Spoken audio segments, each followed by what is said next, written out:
हमने middle class के लिए एक बहुत बड़े हिस्से को टैक्स में इस बजट में जीरो कर दिया है।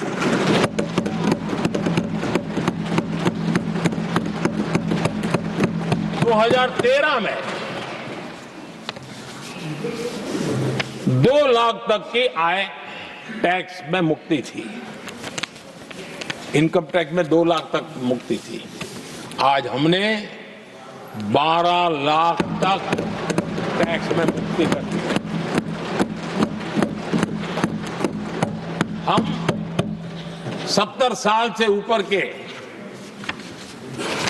किसी भी वर्ग के क्यों न हो, किसी भी समाज से क्यों न हो, उनको आयुष्मान योजना का लाभ देकर के, और उसका सबसे बड़ा लाभ मिडिल क्लास के बुजुर्गों को मिल रहा है।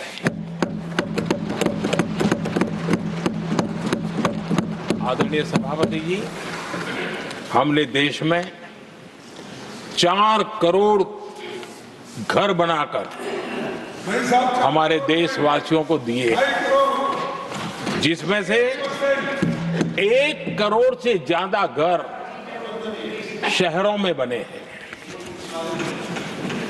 हमने घर खरीदने वालों के साथ बहुत बड़ा फ्रॉड हुआ करता था, उनको सुरक्षा देना बहुत जरूरी था, और इसी सदन में हमने रेरा का कानून बनाया है, जो आज मध्यम वर्ग के घर के सपने के खिलाफ जो रुकावटें थी, उसको दूर करने एक महत्वपूर्ण हथियार बना है। इस बार बजट में स्वामी इनिशिएटिव लाया गया है,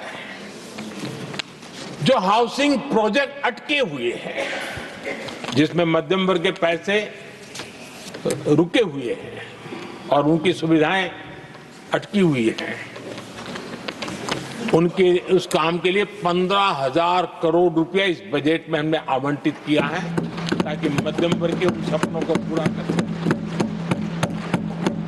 आदरणीय सभापति जी, स्टार्टअप का रिवॉल्यूशन जिसको आज दुनिया ने देखा है, और उसका एक प्रभाव भी है। ये स्टार्टअप चलाने वाले कौन है? ये स्टार्टअप चलाने वाले नौजवान ज्यादातर मिडिल क्लास के नौजवान हैं। आज पूरी दुनिया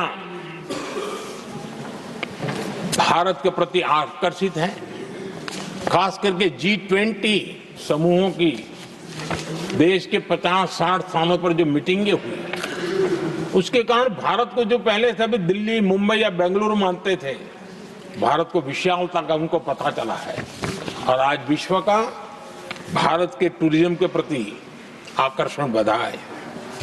और जब टूरिज्म बढ़ता है तो व्यवसाय के भी अनेक अवसर आते हैं, और उसका लाभ भी हमारे मिडिल क्लास को बहुत मिलने वाला है, उनके आय के साथ। आदरणीय सभापति जी, आज हमारा मिडिल क्लास आत्मविश्वास से भरा हुआ है, और ये अभूतपूर्व है। ये अपने आप में एक बहुत बड़ा सामर्थ्य बना देता है देश का, और मुझे पूरा विश्वास है कि भारत का मध्यम वर्ग विकसित भारत के संकल्प को साकार करने के लिए कमर कस करके खड़ा हो गया है, हमारे साथ चल पड़ा है। आदरणीय सभापति जी, विकसित भारत के निर्माण में सबसे बड़ा रोल देश के युवाओं का है। हमें डेमोग्राफी का डिविडेंड, उस पर हमारा भी बल है। जो अभी स्कूल कॉलेज में है, वही विकसित भारत के सबसे बड़े लाभार्थी बनने वाले हैं, और इसलिए उनके अंदर एक स्वाभाविक भाव है कि जैसे जैसे उनकी उम्र बढ़ेगी, वैसे वैसे देश की विकास की यात्रा बढ़ेगी, और जो उनके लिए एक बहुत बड़ा और एक प्रकार से विकसित भारत का बेस हमारे यहाँ स्कूल कॉलेज के नौजवान है, वो हमारा सामर्थ्य है। पिछले 10 साल में लगातार इस तबके को, इस बेस को मजबूत करने के लिए हमने बहुत सोची समझी रणनीति के तहत काम किया है। 21वीं सदी की शिक्षा कैसी होनी चाहिए, शिक्षा नीति के लिए पहले सोचा तक नहीं गया। जो चलता है चलने दो, जैसा होता है होते रहो। करीब 3 दशक के अंतराल के बाद नई राष्ट्रीय शिक्षा नीति लेकर के हम आए। 3 दशक के अंतराल, इस नीति के तहत बहुत सारे इनिशिएटिव हैं। उसमें एक की मैं चर्चा करता हूं, पीएम श्री स्कूल। ये पीएम श्री स्कूल आज करीब 10-12 हजार स्कूल ऑलरेडी बन चुके हैं और नए बनाने की दिशा में हम आगे बढ़ रहे हैं। आदरणीय सभापति जी, एक महत्वपूर्ण निर्णय हमने शिक्षा नीति में बदलाव लाया है। मातृभाषा में पढ़ाई और मातृभाषा में परीक्षा, इस पर हमने बल दिया है। देश आजाद हुआ, लेकिन ये कुछ गुलामी की मानसिकता कहीं कहीं जकड़ के रखा था ना, उसमें ये हमारी भाषा भी थी। हमारी मातृभाषा के साथ घोर अन्याय हुआ और गरीब का बच्चा, दलित का बच्चा, आदिवासी का बच्चा, वंचित का बच्चा वो इसलिए रुक जाए ताकि उसको लैंग्वेज नहीं आती है। ये उसके साथ घोर अन्याय था। और सबका साथ सबका विकास का मंत्र मुझे चैन से सोने नहीं देता था। और इसमें मैंने कहा कि देश में मातृभाषा में शिक्षा, मातृभाषा में डॉक्टर बने, मातृभाषा में इंजीनियर बने।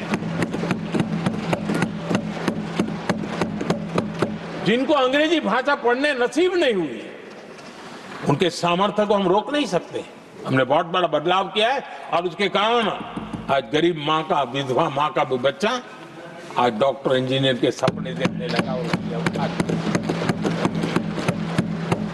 आदिवासी युवाओं के लिए एकलव्य मॉडल स्कूलों का हमने विस्तार किया है। 10 साल पहले करीब 150 एकलव्य विद्यालय थे, आज 470 है, 470 हो।